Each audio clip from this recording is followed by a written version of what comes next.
नमस्कार। शुरुआत करते हैं आज की बड़ी खबर के साथ। पीएम मोदी ने आज यूपी को बड़ी सौगात दी है। पीएम मोदी ने प्रधानमंत्री आवास योजना के तहत 6 लाख से अधिक लाभार्थियों को सीधे बैंक खाते में पैसे ट्रांसफर किए हैं। इसमें से 5 लाख से अधिक परिवार ऐसे हैं जिन्हें घर बनाने की पहली किश्त मिली है।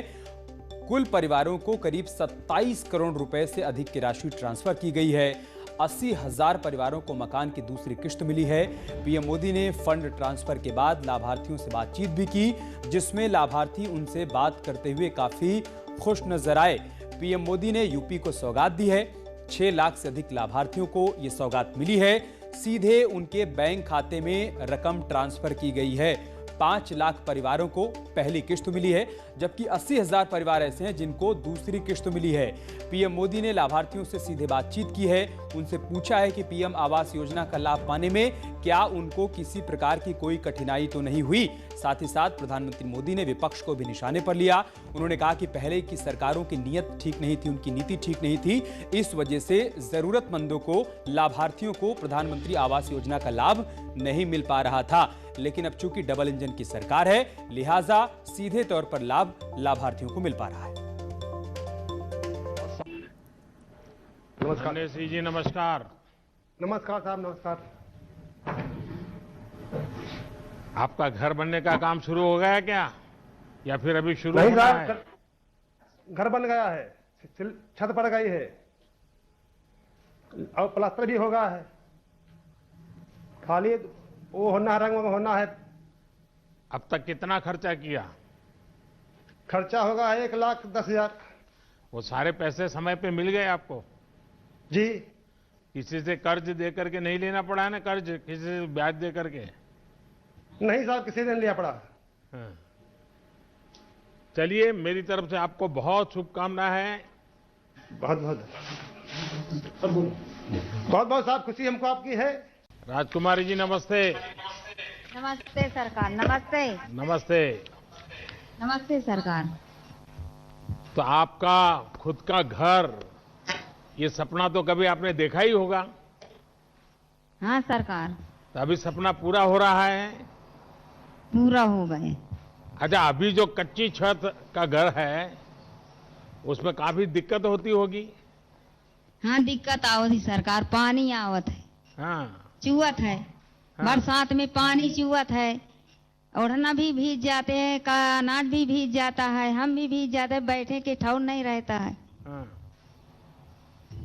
और अभी पक्का घर बनने से क्या होगा? बहुत लाभ हो जाएगी सरकार। हाँ। बहुत अच्छा हो जाएगी, बन जाएगी तो अच्छा हो जाएगी। हाँ। नीक लगेगी। बड़े भी हम सुरक्षित रहेंगी, लड़का बच्चा रहेंगे। कुमकुम जी, नमस्ते। नमस्कार सर। नमस्ते सर। कुमकुम जी, बताइए, आप तो अयोध्या की धरती पर हैं। Yes sir. हाँ, आप अंग्रेजी बोलती है? Yes sir. आपकी पढ़ाई क्या हुई कुमकुम जी? ज्यादा नहीं पढ़े सर, 8th क्लास पढ़े हैं। स्कूल में थोड़ा काम करते हैं, इसलिए एक्सपीरियंस है सर। हाँ। आया का काम करते हैं सर। चलिए, बहुत जल्द आपका घर बहुत अच्छा बन जाए, मेरी आपको बहुत शुभकामनाएं हैं। और आप बच्चों को जरूर पढ़ाइए। बालाजी, नमस्ते। नमस्ते जी सर। नमस्ते। आप क्या काम करती है बालाजी? मैं तो मजदूरी करती हूँ सर। अच्छा, कहाँ, मनरेगा में? हाँ, नरेगा में भी करती हूँ जी। हाँ। और प्रधानमंत्री योजना का लाभ पाने के बाद लाभार्थियों के मन में क्या कुछ चल रहा है, ये सब बताने के लिए हमारे सहयोगी इस वक्त हमारे साथ जुड़ चुके हैं।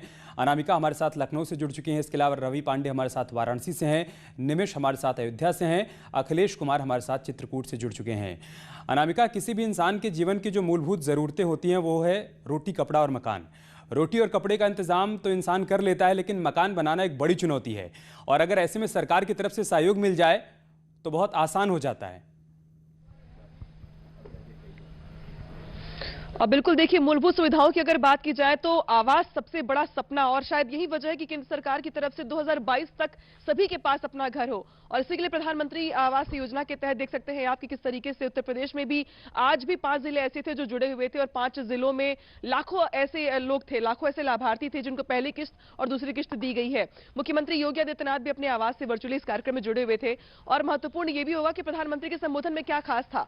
पीएम मोदी ने यह कहा कि पारदर्शी तरीके से, ट्रांसपेरेंट तरीके से, क्योंकि बहुत सारी योजनाएं ऐसी होती हैं जो निकलती तो है बहुत गाजे बाजे के साथ, लेकिन जमीन तक पहुंच नहीं पाती हैं। तो ऐसी ये योजना है जहां पे ट्रांसपेरेंट तरीके से हर घर, हर परिवार को इसका लाभ दिया जा रहा है।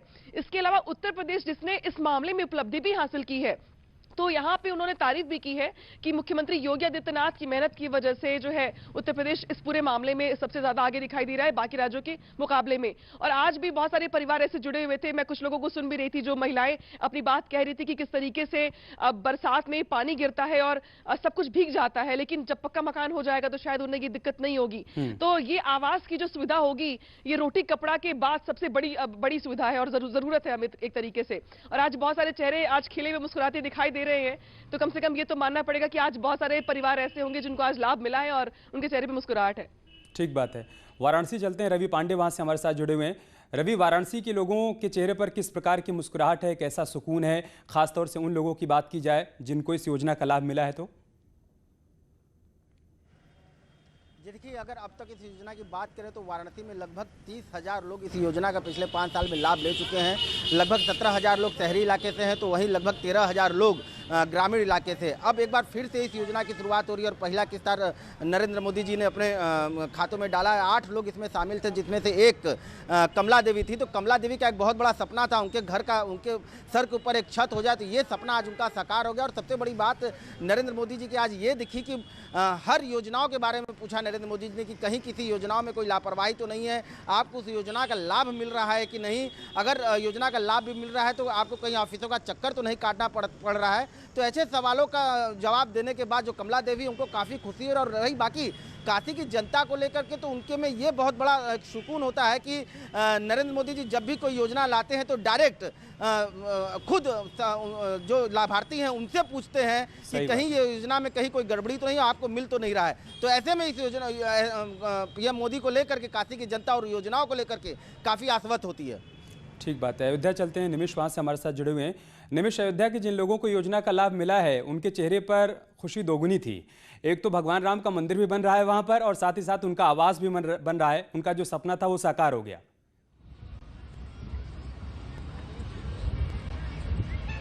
हाँ बिल्कुल, अगर बात की जाए अमित अयोध्या की तो राम की नगरी में रौनक जरूर है। राम की नगरी में तमाम विकास कार्य चल रहे हैं, राम मंदिर निर्माण हो रहा है। वहीं गरीबों के लिए प्रधानमंत्री आवास योजना जिस तरीके से काम कर रही है, लगभग 4500 परिवारों को इसका लाभ द्वितीय श्रेणी में मिला है। पहली किस्त में कुमकुम को 1,10,000 की पहली किस्त मिल चुकी थी, जिससे उससे घर की कच्चा मकान था और उसकी बाउंड्री बन चुकी थी, अब दोबारा उसके छत पर आ जाएगी।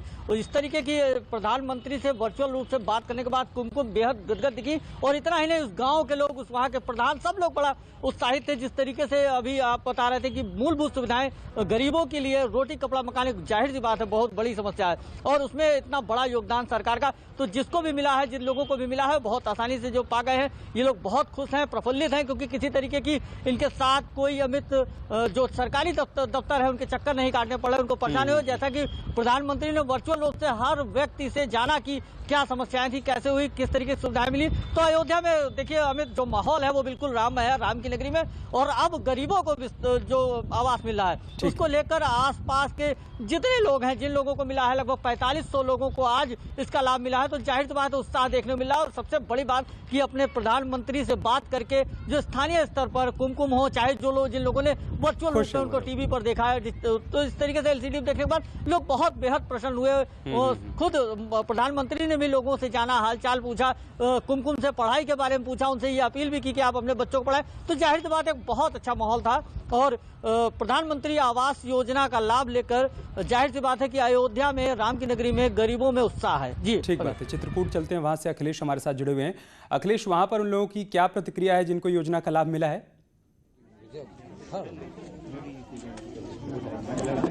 जी देखिए, बता दें कि जिस तरीके से चित्रकूट बहुत पिछड़ा क्षेत्र था, यहाँ पर लोगों के पास रहने के लिए घर नहीं था, यहाँ पर पानी की समस्या थी, लेकिन जिस तरीके से केंद्र और राज्य सरकार ने मिल करके यहाँ के लोगों के लिए रहने के लिए आवास देने का इस योजना चलाकर शुरू की है, तो इस आवास मिल जाने के बाद से यहाँ लोगों में बहुत खुशी है। इस समय मेरे साथ मौजूद है लाभार्थी के जो पति, उनसे बात करते हैं कि किस तरीके से उनको ये खुशी मिली है। आज मोदी जी ने आपसे बात की है तो कितनी खुशी है आपको? बहुत खुशी है सर। क्या कहा उन्होंने बात की जब? क्या कहा उन्होंने जब बात की आपसे? हमको कहा कि कॉलोनी तुमको दिया जाएगा। और क्या कहा? और जो जितनी व्यवस्थाएं तुम्हारी कमी हो वो सारी व्यवस्था उपलब्ध करेंगे। ठीक है जी। ये थे उनके पति, जिस तरीके से उन्होंने बताया कि मोदी जी ने पहले से उनके संज्ञान में था कि यहाँ पानी की बहुत समस्या थी, इसलिए उन्होंने जो राजकुमारी भी काम हो रहा है, तो हर घर में नल से जल पहुंचाने की योजना पर भी काम किया जा रहा है। बहुत शुक्रिया आप सभी का हमारे साथ जुड़ने के लिए और तमाम जानकारी हम तक पहुंचाने के लिए। आगे बढ़ते हैं। ट्विटर पर जुबानी जंग का डिजिटल वॉर आए दिन देखने को मिलता है और अब पूर्व CM Akhilesh Yadav deputy CM Keshav Prasad Maurya में ट्वीट वार शुरू हो चुका है। दरअसल अखिलेश यादव ने एक ट्वीट किया था जिसमें उन्होंने श्रावस्ती को विश्व स्तरीय बनाने की बात कही। अखिलेश ने अपने ट्वीट में लेकर ये लिखा कि समाजवादी पार्टी की सरकार आने पर श्रावस्ती का विश्व स्तरीय विकास होगा। वहीं डिप्टी सीएम केशव प्रसाद मौर्य ने अखिलेश यादव के ट्वीट को रीट्वीट करते हुए लिखा है कि जब अखिलेश यादव सत्ता में थे तब ना तो बुद्ध के लिए कुछ किया और ना ही राम के लिए कुछ किया। केशव मौर्य ने आगे लिखा कि ये सिर्फ मुंगेरी लाल के हसीन सपने दिखाने जैसा है। तो अखिलेश यादव के ट्वीट पर क्या रीट्वीट किया है केशव प्रसाद मौर्य ने, वो भी आप देखिए। उन्होंने लिखा है कि अखिलेश यादव जी, जब आप सत्ता में थे तब भगवान तथागत बुद्ध के पवित्र स्थानों और भगवान श्री राम की जन्मभूमि यानी अयोध्या सहित अन्य तीर्थ स्थलों के लिए कुछ भी नहीं किया। आगे उन्होंने लिखा है कि जब सत्ता में आने की संभावना नहीं तब आप विकास के वादे कर रहे हैं, मुंगेरी लाल के हसीन सपने देख रहे हैं।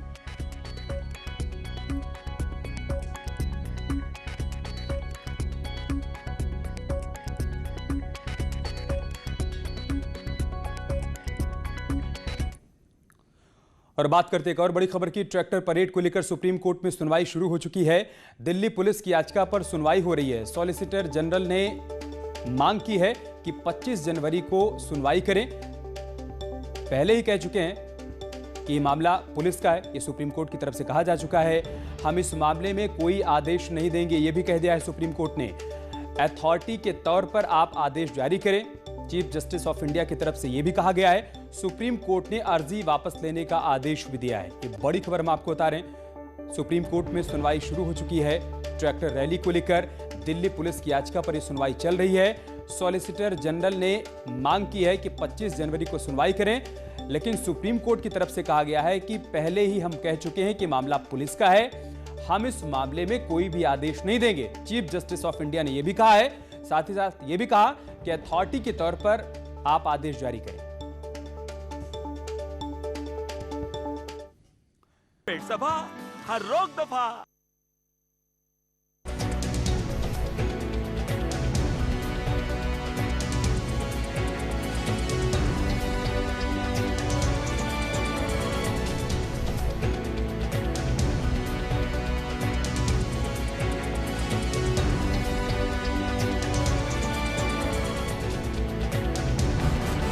न्यूज हेडलाइंस के प्रायोजक पेट सफा आयुर्वेदिक चूर्ण। पेट सफा हर रोग दफा।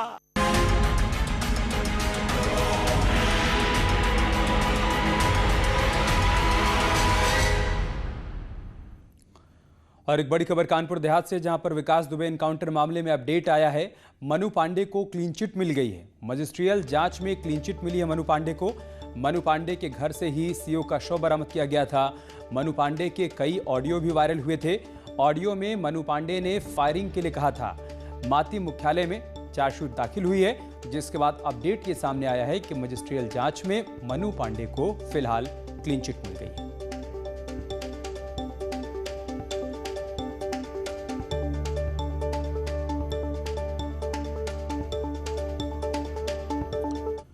और एक बड़ी खबर प्रयागराज से है। अतीक अहमद पर शिकंजा कसता जा रहा है। अतीक की 18 संपत्तियां कुर्क की जाएंगी।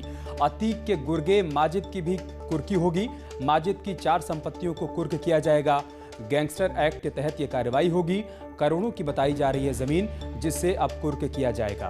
बड़ी खबर हम आपको प्रयागराज से बता रहे हैं, जहां पर अतीक अहमद पर शिकंजा कसता जा रहा है। इसी कड़ी में अब अतीक की 18 संपत्तियों को कुर्क किया जाएगा। साथ ही अतीक के गुर्गे माजिद की संपत्ति भी कुर्क की जाएगी। माजिद की कुल मिलाकर 4 संपत्तियां हैं जिनकी कुर्की होगी। गैंगस्टर एक्ट के तहत यह कार्रवाई की जाएगी। यहां पर आपको ये भी बता दें कि जिन संपत्तियों को कुर्क किया जाना है उनकी कीमत करोड़ों में है।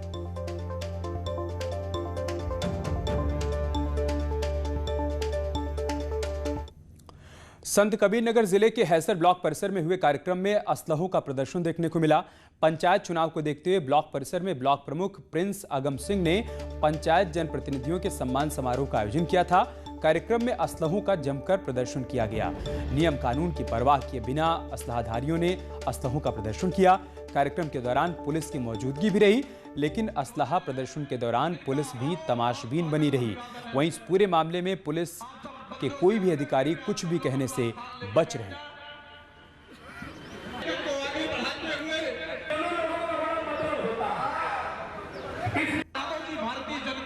हैसर ब्लॉक में आयोजित सम्मान समारोह के दौरान भाजपा कार्यकर्ताओं ने जमकर असलहा प्रदर्शन किया। असलहा प्रदर्शन के दौरान पुलिस वहां मौजूद रही, पर मूक दर्शक बनी रही। वहीं इस पूरे मामले पर पुलिस के आला अधिकारियों से जब बात की गई तो वो कैमरे पे कुछ भी बोलने से साफ इनकार करते नजर आए। अमित अगई, न्यूज 18, संत कबीर नगर। और बात करते एक और बड़ी खबर की। प्रधानमंत्री मोदी 30 जनवरी को सर्वदलीय बैठक की अध्यक्षता करेंगे। 1 फरवरी को बजट पेश होगा। बैठक में केंद्रीय मंत्री राजनाथ सिंह, थावरचंद गहलोत, पीयूष गोयल, प्रहलाद जोशी, अर्जुन मेघवाल और वी मुरलीधरन भी मौजूद रहेंगे। जानकारी के मुताबिक प्रधानमंत्री नरेंद्र मोदी बजट के मद्देनजर विभिन्न सेक्टर्स के एक्सपर्ट से मुलाकात भी कर चुके हैं और साथ ही कई बड़े अर्थशास्त्रियों से उन्होंने मुलाकात की है। बैठक में इस बात पर सहमति बन सकती है कि सत्र को सुचारू रूप से चलने दिया जाए।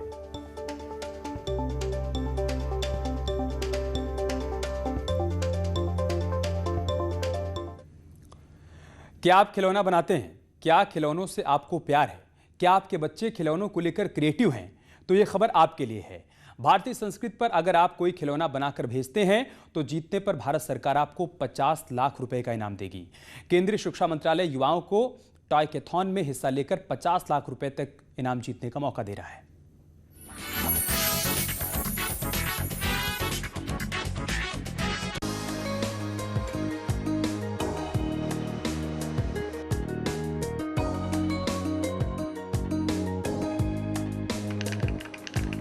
साथियों, हमारे देश में लोकल खिलौनों की बहुत समृद्ध परंपरा रही है।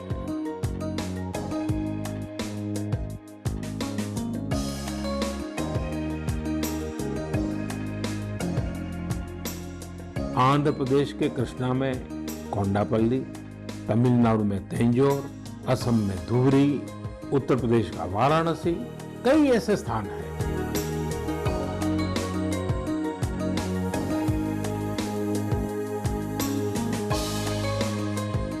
कि global toy industry 7 lakh crore रुपए से भी अधिक की है।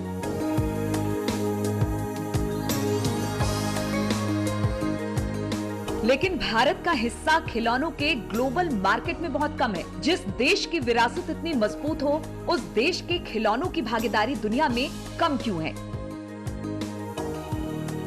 खिलौनों के बाजार में उसकी हिस्सेदारी इतनी कम होनी हमें अच्छा लगेगा क्या? प्रधानमंत्री मोदी ने 68वें मन की बात कार्यक्रम में हिंदुस्तानी खिलौनों को लेकर चिंता जताई थी। प्रधानमंत्री मोदी की इच्छा है कि वाराणसी समेत हिंदुस्तान के जिलों में बन रहे खिलौने पूरी दुनिया के बच्चों तक पहुंचे और अपनी एक अलग पहचान बनाए।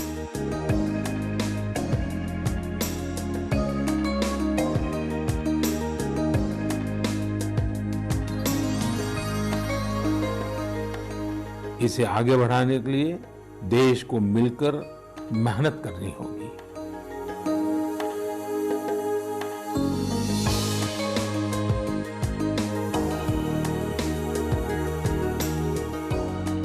मैं अपने स्टार्टअप मित्रों को, हमारे नए उद्यमियों से कहता हूं, टीम अप फॉर टॉयज।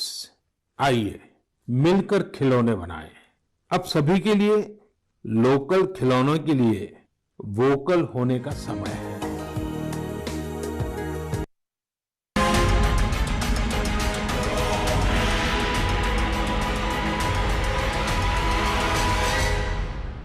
था